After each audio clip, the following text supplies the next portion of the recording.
Well, welcome to Focus Today. I'm your host, Perry Atkinson. We've got some great guests lined up for the program today, but we're going to start off with a good friend, David Harsanyi, is with us today. He is he's one of the chief political editors for Human Events. Now, if you visit that website or track some of the articles that are there, you'll find out that they're very informative, and David does quite a bit of writing there. But he's authored a book called Obama's Four Horsemen, and we talked to him about that. So join me now in my conversation with David Harsanyi. Well, what a delight to have with us today one of the gentlemen that writes for Human Events. And of course, if you are a subscriber or you on the website, you'll see David Harsanyi's articles. In fact, his latest one is out, pretty interesting. You may want to check it out. Guess what? In 2006, Obama explained exactly why debt matters, and he writes about that. He's also the author of a book called Obama's Four Horsemen. The disasters unleashed by Obama's re-election, and we want to talk to him about that book today.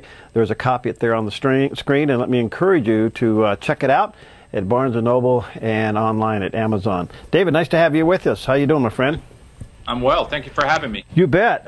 Boy, your book is fascinating, to say the least, and I think here we are only a couple of weeks into this second term, and we're kind of still trying to catch our breath. How did it happen, and where are we going?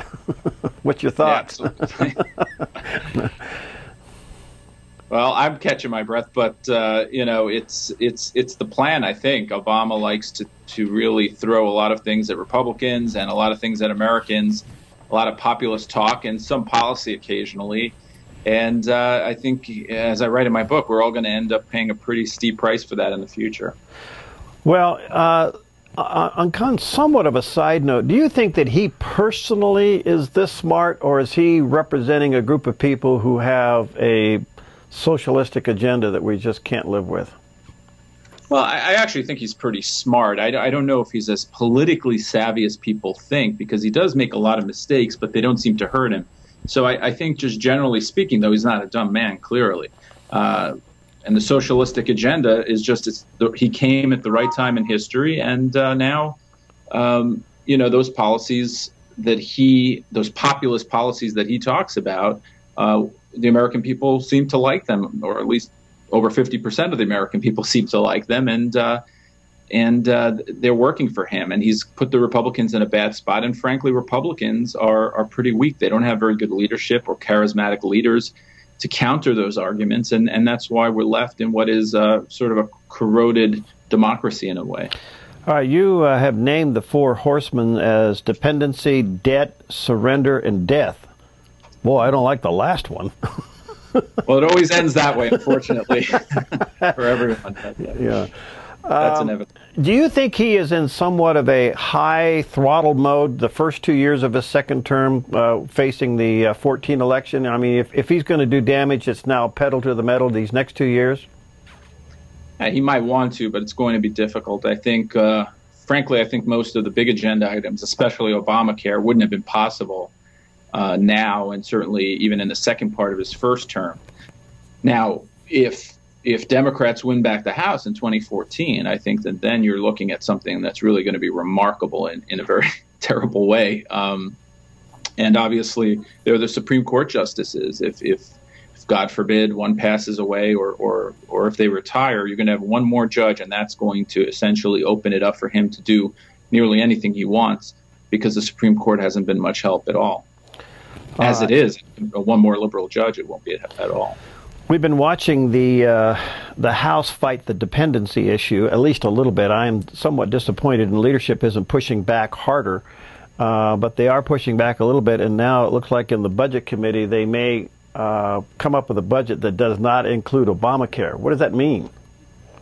Well, unfortunately, it doesn't mean much. I mean, Ryan's budget eliminates Obamacare, but the chances of that passing through the Senate, or the chances of that actually being signed by the president, is nil. So it doesn't matter. But I think the Ryan budget does forward many interesting ideas, and I think the Republicans have relied on platitudes. And platitudes I agree with, about cutting government and so forth, and more liberty.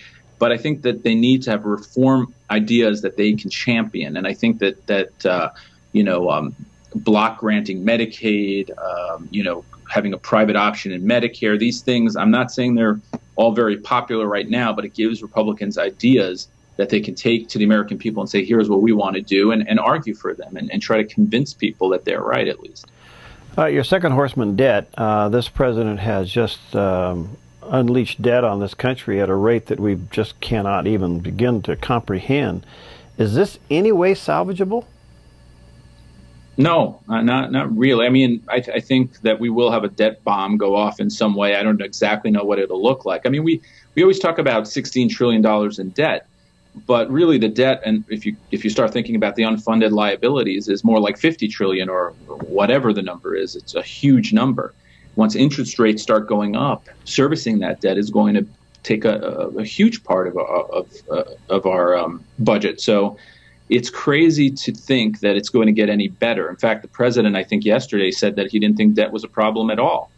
He said it was sustainable for the next 10 years. So, and then when you factor in what's going on in Washington right now, the ideological divide, there's just no way that there are going to be any genuine reforms when it comes to entitlements, the thing that really drives debt.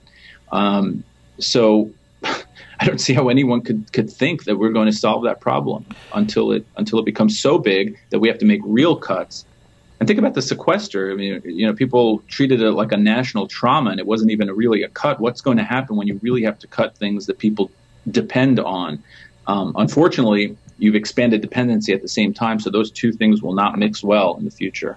So has debt been kind of the main piece in his arsenal to bring about dependency?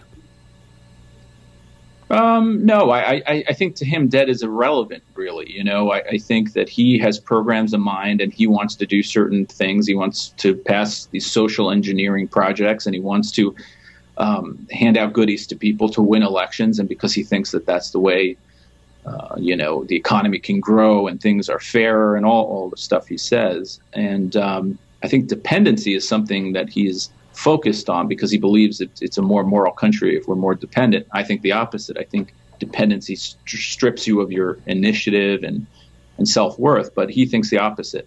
The debt is sort of a side effect, or not side effect, but sort of a residual thing that adds up, and he thinks it's irrelevant. But at some point, someone, our kids, my grandkids, someone is going to have to pay a very heavy price for that kind of policy making. And let me just say this: it's not as if Republicans, when they were running things, right, were great. So it's not just Obama, but he's the guy who sort of embraced all these things that I think are destructive and perpetuated them. Why can't we handle some kind of a cut? I mean, the sequester was just, that was overblown. We got through the fiscal cliff. We got some kind of song and dance going on with budgeting right now. The raising of the debt ceiling. I mean, the whole thing has just been a great big joke, and you kind of wonder why doesn't this administration or the Democrats understand you cannot spend more than you're taking in? Why can't they understand the simplicity of that? Well, listen, I think there's some debt is not the end of the world, frankly, in the sense that if you have long-term projects for infrastructure and things that you really need, in some sense, you want people who are going to use it in the future to also pay for it. So I understand that part of it. But they've taken it to a place that's, or sometimes, and let me just go back, sometimes you have emergencies like a war and you need to have some debt. The problem is that they've sort of embraced it now. They're almost pro-debt. They're almost pro-deficit in a way. They think that if you're not spending on government, in fact, when revenues are lower, they argue to spend even more because they think that that's what drives the economy. So I think they understand it, but I think that they think they can fix it when the economy gets better or when they start taxing rich people. And I guess those are the two choices. So even though taxing the rich brings in such a small amount of revenue that it can never help us solve that problem. The only way we can solve this problem is to reform entitlements and pray that the economy booms, because then revenue will go up. Well, he's been enjoying some interesting days on Wall Street. I mean, the stock market's bumping around, but we know that's a house of cards. Well, I'm happy when the stock market does well. It's good for many Americans with their pension funds and retirement funds and all those things. But we can't look at the stock market and say, hey, this is a reflective of what's going on deeper in the economy. We have stagnation for 4 years. That's the real economic situation. Well, very little job growth. All right, so we got a president that's pro-dependency of everybody on federal government, pro-debt. He's handling it like it's a candy bar. And what is our foreign policy this day? Do you have any idea what our foreign policy is?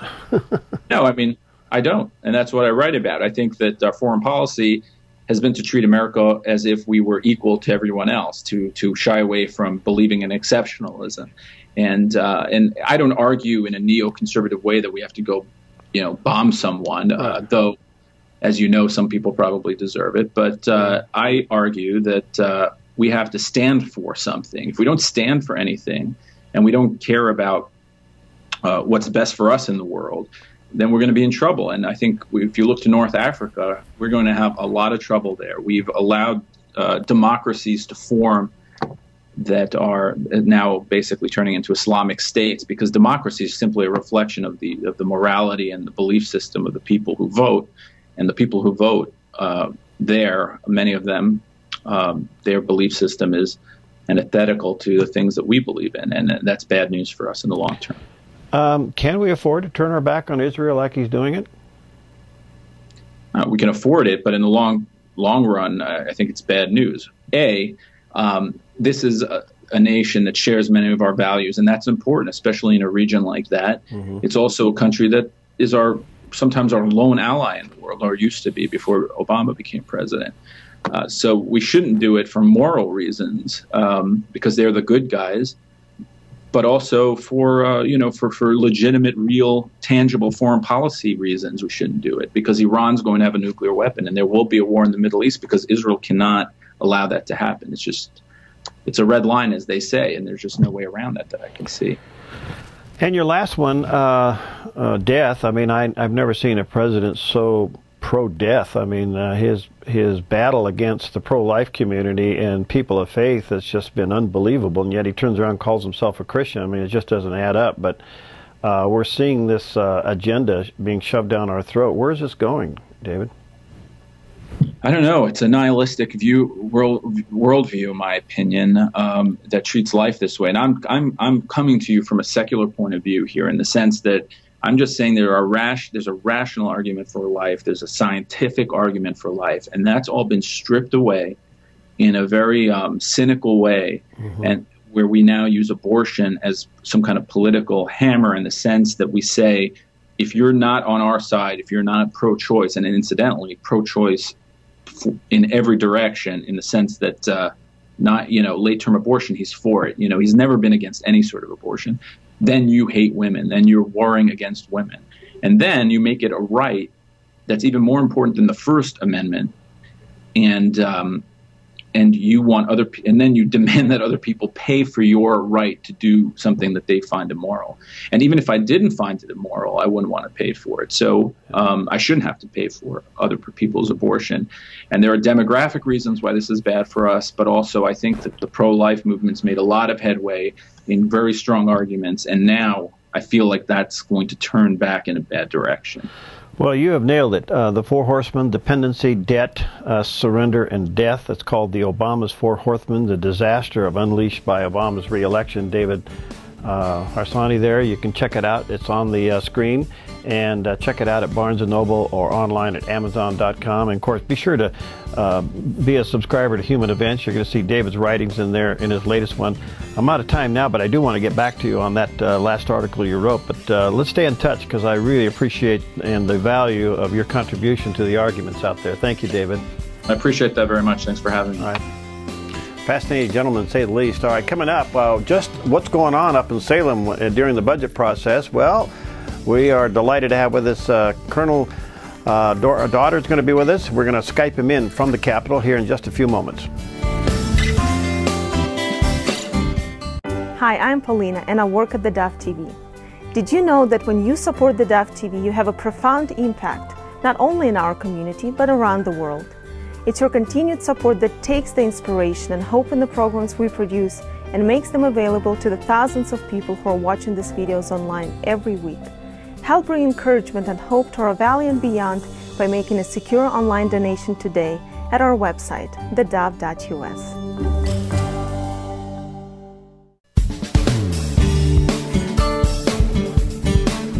Well, here we are right in the middle of the process budgeting up in Salem as they are now in session. And we are delighted to have with us today Colonel David Dotterrer.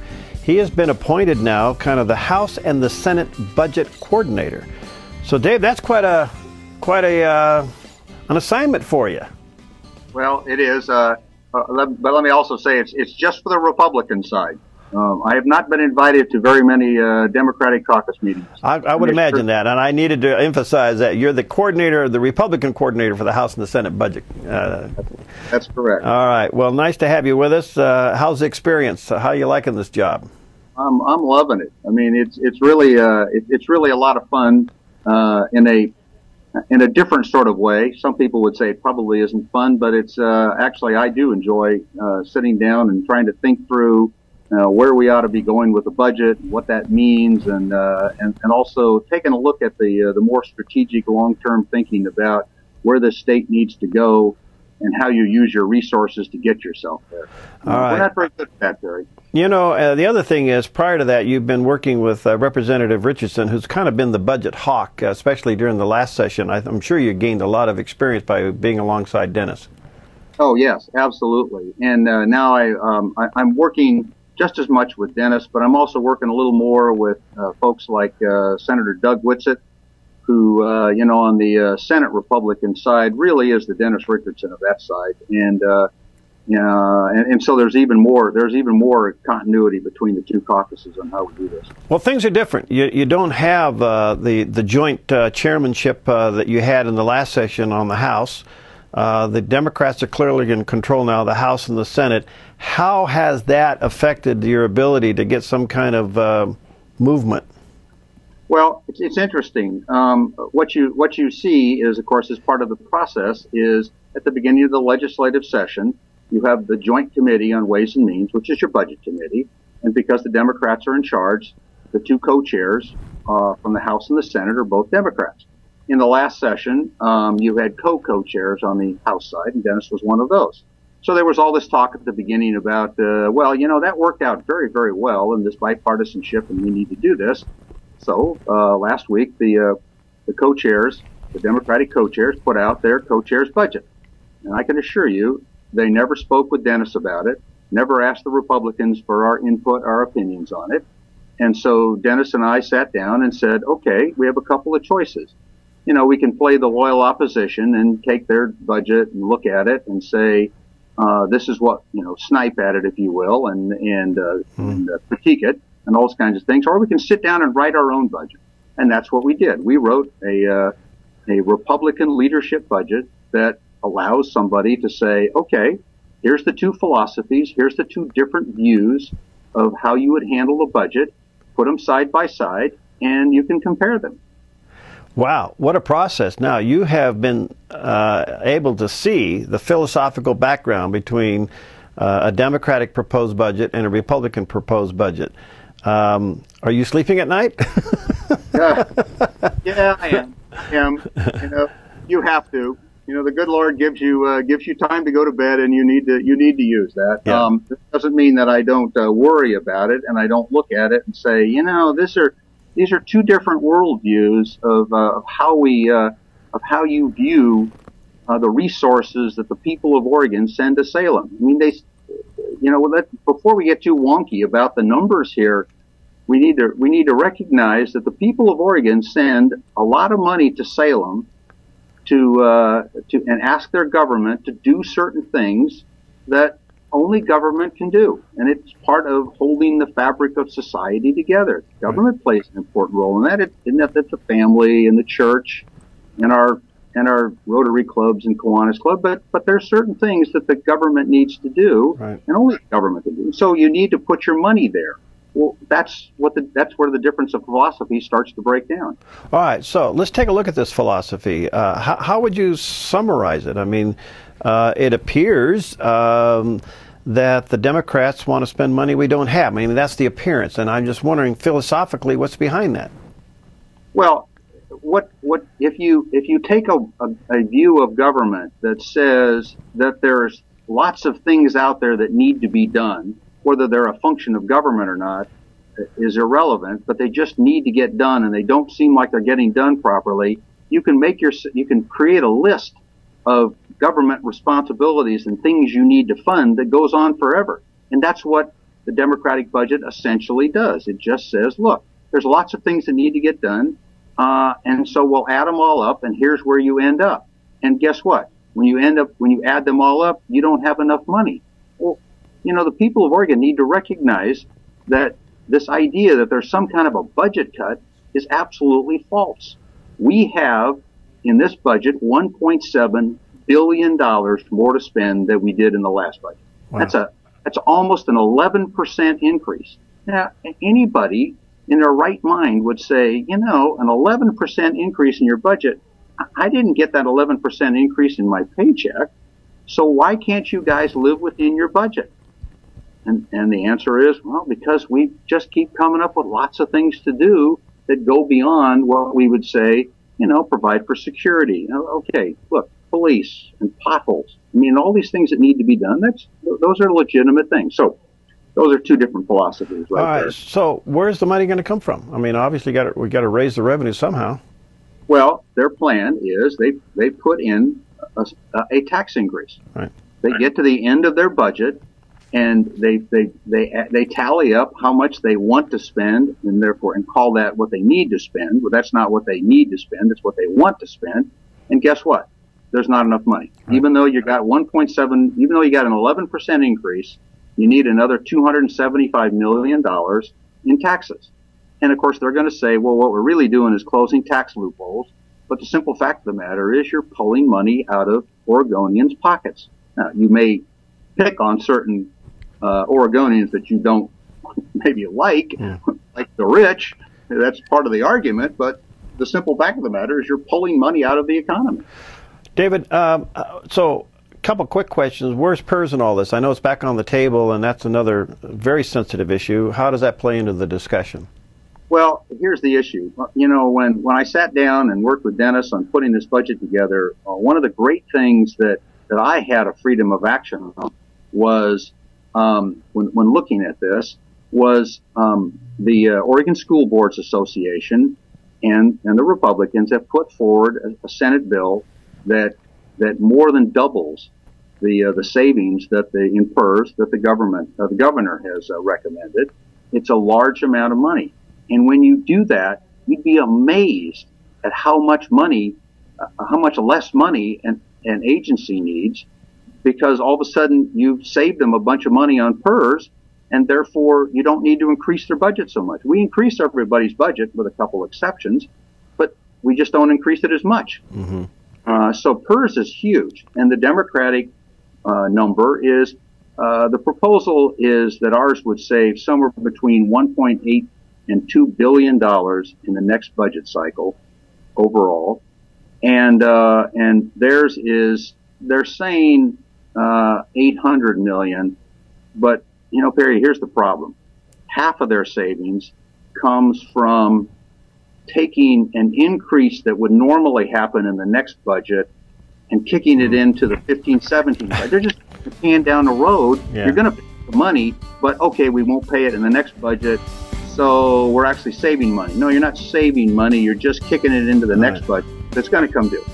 David, I'm really out of time, but two quick questions. K through 12, is it going to get funded early, or is it going to get put to the end of the session? You know what? Your guess is as good as mine, but I can tell you there's a lot of support for doing it. Okay. It worked very, very well last time. All right.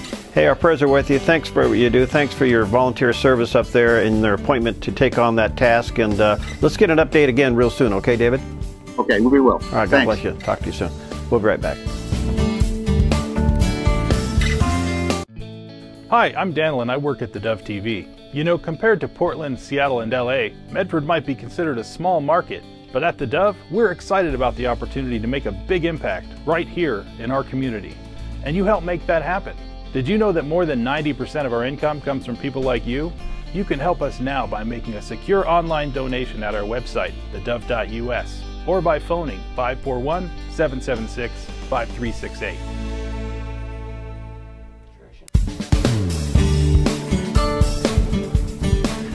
Well, We are delighted to have back in the studio with us today Bill Muir. Bill is the director, the producer, and the writer of the movie The Lost Medallion, and it shows up in the theaters tomorrow. And be listening here. We even got some tickets to give away. And again, let me remind you, go to the Dove Facebook page. You're going to see the banner there, and we're asking you to share that banner with a friend, and then your name will go in the hat for the drawing for some other tickets as well. So it opens up this weekend, Tinseltown, and also in the theaters there in Grants Pass. Absolutely important that this weekend we fill the theaters up. And Bill, I'm going to have you highlight that. But good to see you. It's good to see you, Perry. And, thanks for having me. The movie is terrific. Got to go to the preview, the premiere, and we have some responses to that. I'll show you that in a few minutes. But this has been a long journey for you, hasn't it? It has. It's been a labor of love. We really went into this wanting to impact the culture and to bring God's story into the marketplace. And the feedback, we opened March 1st in other cities, has been amazing. In Auburn, we're hitting 100% approval of parents, of teachers, of educators, of business people who've come out of the movie for the last 2 weeks there and say it's an A movie. So that's been very encouraging for us. Congratulations. Thanks. Yeah. How long did it take you to do the film? About 4 years. Yes. Don't laugh at me, Perry. That's you're laughing at my pain. No, you're laughing at my pain. Well, you know, I feel you. I feel your pain. I feel your pain. Yeah. It's you know, the truth is most feature films take 5 years. It's you know, by the time you begin and end, it's a longer journey than people think. But when you go through it yourself, it's painful. Yeah. And you did this in Thailand. Filmed it in Thailand. And but you came up with the storyline. Yes. Where'd that come from? It just came out of our own experience. My wife has incredible gift of mercy and hospitality, and we started bringing in foster kids and saw their brokenness and thought, you know what, let's do a movie that speaks to the heart of kids. John and Marilyn Duke came to the story and have this incredible heart. You know them. They wanted us to take a film that would tell children that they're loved by God, that they have significance. It comes from the inside out, and it was really driven by seeing kids that were either invisible or picked on, and to say, you know what, God has created you for this moment. You have meaning and purpose, no matter what people say, whatever clothes you're wearing. And we wanted to create a film that parents on the way home could talk to their kids about God. And what's been fun is we've already got amazing stories from fathers who literally on the way home from this movie, for the first time they admit, talked to their kids about God and spiritual things and said, I say this somewhat embarrassed, but I had the first conversation with my kids where I took the initiative and say, tell me what you think about God, Jimmy, and tell me what place He is in your life. And it's revolutionized some relationships between parents and kids. Therefore, mission accomplished, so to speak. Yes. And our dream is to see more and more families touched by this whole journey. All right, let's do this. Let's take a few moments here, and here's the trailer of The Lost Medallion. Again, it shows up here locally starting tomorrow, and then we have some other segments we'll show you, but this is the trailer to Lost Medallion. Are you here to tell us a story? Okay, I've got a story. It's a little bit scary. It's a little bit funny. It's got a lot of action. This story is called The Lost Medallion. Who found it? It's the Medallion. Get them! Get them! He doesn't have the medallion. Dad! He's just a kid. Get back here! Billy, what is that? It's a stone! It really is special! Our families have been searching for the medallion for generations.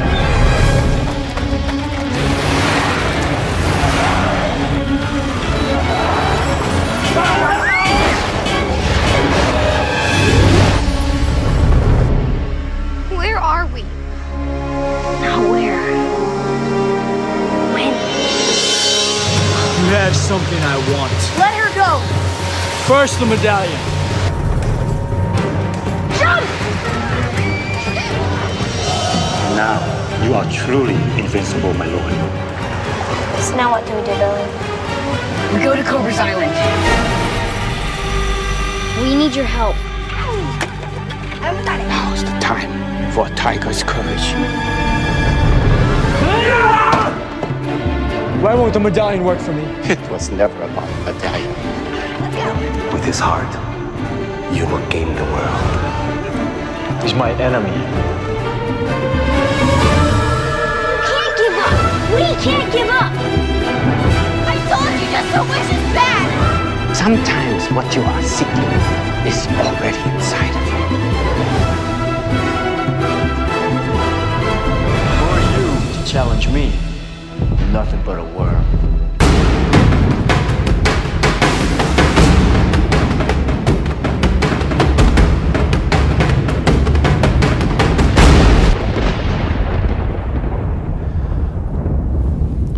Well, there it is, The Lost Medallion, and Bill Muir is with us today in the studio. Bill is the writer of that, the producer, the director, and it is just extremely well done, Bill. Well, thank you, Perry. Yeah, that means a lot. I walked out of there going, whoa, you know, and it shows up tomorrow in the theaters, and here locally in Tinseltown, and also in Grants Pass.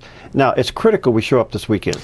Yeah, it really is, because theaters will decide on Monday, both coming attractions at Southgate and Grants Pass and Tinseltown. Their managers sit down on Monday, look at the numbers.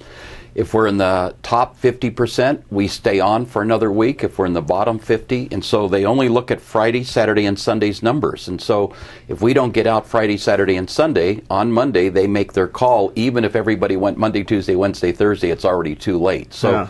Opening weekend is pivotal for us at Tinseltown and Southgate. All right, so take your kids, and kids take your parents.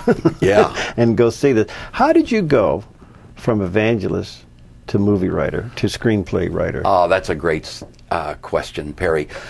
When I was the senior vice president, I spoke around the world and across the country. Almost every week I was out speaking at some event. I had a friend who took a couple of my illustrations. I used a lot of metaphors in my speaking, a lot of storytelling, parables, and he took one of them, and we made a movie out of it in 1988, which became a movie that that 3 million kids came to know Jesus Christ through. Wow. And so it really came up in that and became a classic film, which was fun. 3 years later, he took another one of my illustrations. We made a movie out of that. 1 million kids came to know Jesus Christ through that. And then I began to watch that and say, you know, this is a pretty powerful medium, and this has a nice shelf life to it. I don't have to get on a plane every weekend and go somewhere. This film is, and it was being shown on internet. It was being showed on cable television across the country, satellite in Arabic countries all over the world, places that I would have never imagined, translated into Spanish. And out of that, really out of my speaking came storytelling, out of my storytelling came screenwriting, out of screenwriting came movie making, and then in 2005, 2006, sat down with John Duke and Marilyn and said, let's take this one step farther to the theater. And let's try to do something even grander than 30-minute films. Wow. So where does this go? You're going to have a great weekend. I'm just absolutely confident that the Dove audience is going to get out and support this and pack the theater this weekend. So what happens next? I mean, where does this go? How does this grow in the industry and get out through the country? Well, that's a great question. What happens is other theaters and other cities look at the numbers, and if they see strong numbers, they say, we want that film in our town. So we're going to be releasing it through April and to May. It'll hit DVDs later this summer. The book comes out in June with Lifeway. Wow. A book that Alex Kendrick and I wrote together, same story. Then we release it in Christian bookstores in September, and I was at NRB, you're well known there. I was already talking to people that says, let's do a Lost Medallion 2. So if there's strength, then we'll do more films. Wow. Well, it's a wonderful film. The storyline is just incredible, and the acting, everything was good. And you guys, I shouldn't say good, it was excellent. Spent a lot of time in Thailand. The scenes are phenomenal. Where'd you find the locations? Well, we got into vans and drove all over that country for about 2 weeks, found locations in jungles and beaches and villages and orphanages, and then we locked them in and came back 4 weeks later and started filming. Wow. When do you know it's done? Well, you know what they say, a film's never done, it's abandoned. So you eventually sand it as much as you can sand it and smooth it out and say, I think this is the story. And there's a sense, for me, it was a sense of conviction.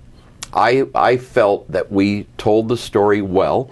I felt there was an emotional component to the story, that it rings with moms and dads and grandparents and kids. And when you get that feeling, you finish it, or you complete it, I should say. Yeah.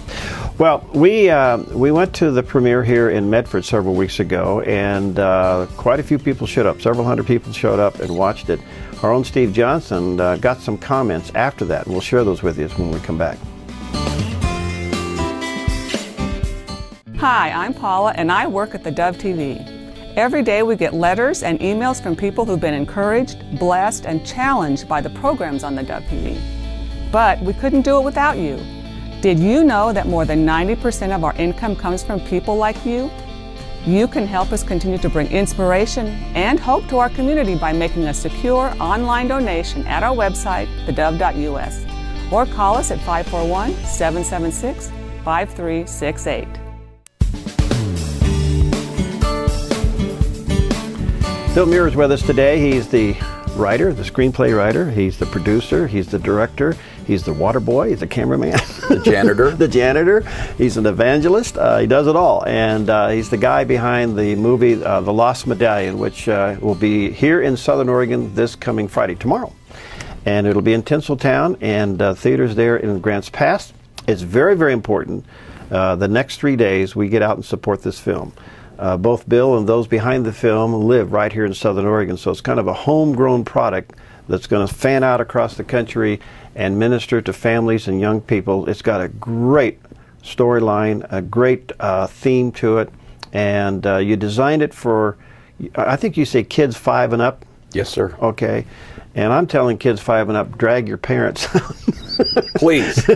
And then the whole thing is, I think you set the stage so well, Bill, by saying to the parents, look, afterwards, your kids now are primed for the question, tell me what's going on in your heart. Right. Elaborate on that. Well, I think there's a lot of implications of this film for a family who goes. They experience an evening together, and that's always good. Even in a theater when there's 2 kids and 2 adults, and they're sitting and they're sharing the same popcorn, something is good there. I think for parents and for children, they leave with this strong impression that they're loved by God. I think that's a strong statement. And to hear God's name and His love for them through Alex Kendrick, who does a great job there, is very powerful. Right. I think on the way out of the theater, that sense of emotion that I am loved will carry on over the next week and month and hopefully lifetime.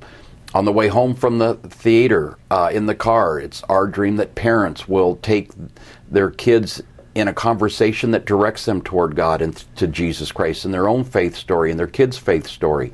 It's our dream that some of the kids will take their non-Christian friends to this movie, and in the back seat of the car with the parents up front, not only their kids will talk about God, but these non-Christian friends of Christian kids will hear about God's story. And then Sunday, those kids may go to Sunday school and discover it. So we have this waterfall effect that we really hope will happen, that will change lives and is already changing lives. Well, the movie is a tool. It's an evangelistic tool for you to use. It's going to be placed right into your hands. It's there for you to use, not only within your own family, and I love what you're saying, that mom and dads are finally having that first initial conversation with their children about God and what's going on in their life. So it provides that opportunity, and also can be used with family and friends. Well, we went to the premiere, and I have to say, I thought that was so well done. Now, I know that you worked with Impact Athletes. Impact Athletes to pull that off. A little red carpet, little candles, the whole 9 yards. It was really terrific. I thought, well, this is first class. It was done over there at the brand new Medford, South Medford High School. Beautiful, huh? Yeah, and really nice setting over there. So we went to it, and Steve Johnson began to interview some people after. Have you seen this? No, I haven't. Okay, we're going to run this to you. This is some of the reaction of people who saw the premiere of The Lost Medallion.